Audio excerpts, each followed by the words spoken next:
Hi, and thanks for logging on to the Daily DVAR Halacha. And here's a brand new Halacha for you, and it's for Friday, 21st day of December, 13th day of Teves. Here we go. We're starting a very fun unit now on many of the laws that surround the potato. Yes, there are a lot of halachas about potato. I'm collecting these laws from a wonderful book here called Halachically Speaking.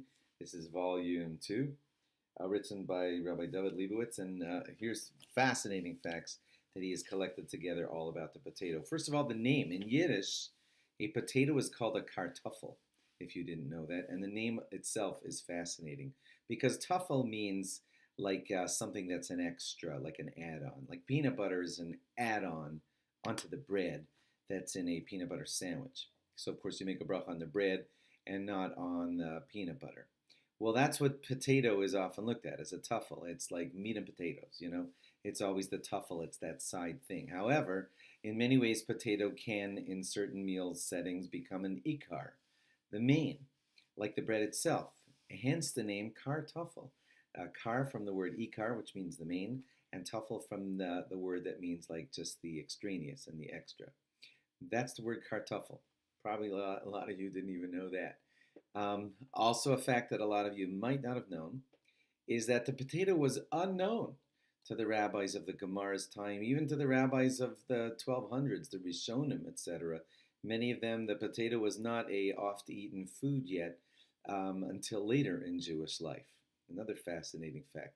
Rabbi Victor Miller says that it's a great zechus, it's a great merit that we are lucky enough to have the potato in our era, because I don't have to tell you, it makes so many delicious foods like potato kugel, potato latkes, potato soup, etc., mashed potatoes, Pringles, potato chips. So, yeah, it's an amazing food. Rabbi Victor Miller said that, and we have a great merit that it's part of our life. Um, One more. These are background facts, kind of. The Gemara in Shabbos on Daf Ayin Daled, that's 74, says that when we make bread, there are many, many steps involved in the making of the bread. You've got to plow, harvest and winnow and thresh and everything, and then fire and knead and bake and everything. Many, many steps involved in making a piece of bread. Potato is much more straightforward. You boil it and it's good. And it's good to go. So that's another fantastic thing about the potato in our lives. So now to some of the halachas, and we'll do that over the next few days. Halacha number 1, it's going to hit you from left field. You're not expecting this. But there are certain ways in which potato can be used as a project for art. Color it, shape it, cut it, stick it on things. So that's our first halacha in potatoes already, is that you should not take any food and turn it into like arts and crafts for kids or whatever. That's wasting food. Shouldn't do that with macaroni or potatoes or anything. Food is food, and we're not supposed to waste it in projects where it becomes like not edible anymore. That's wasting food.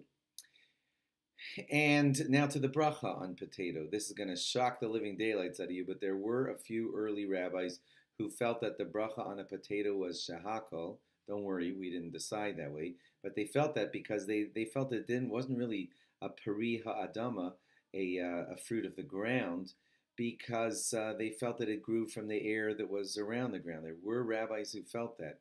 But anyway, we do not end up deciding that way.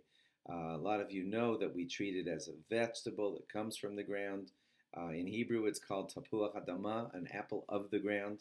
I happen to have been taught French as a child, and it's called pomme de terre in French, which means like an apple of the ground, just like in Hebrew.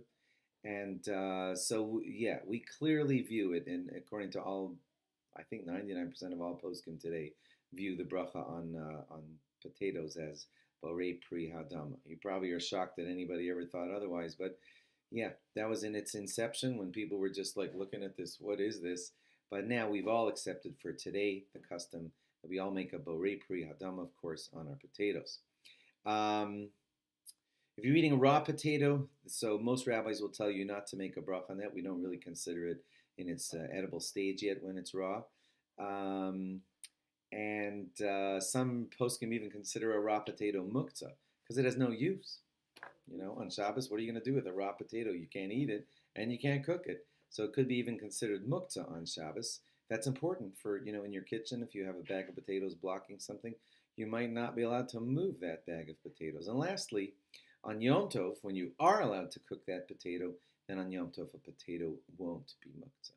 We'll get to more of the nitty gritty of our potato halachas after Shabbos, and we'll continue this for a couple more days. So meanwhile, have a great Shabbos. Log on again after Shabbos. Thanks for logging on. More on potatoes after Shabbos. Bye-bye. Meanwhile, enjoy your potato kugel this Shabbos.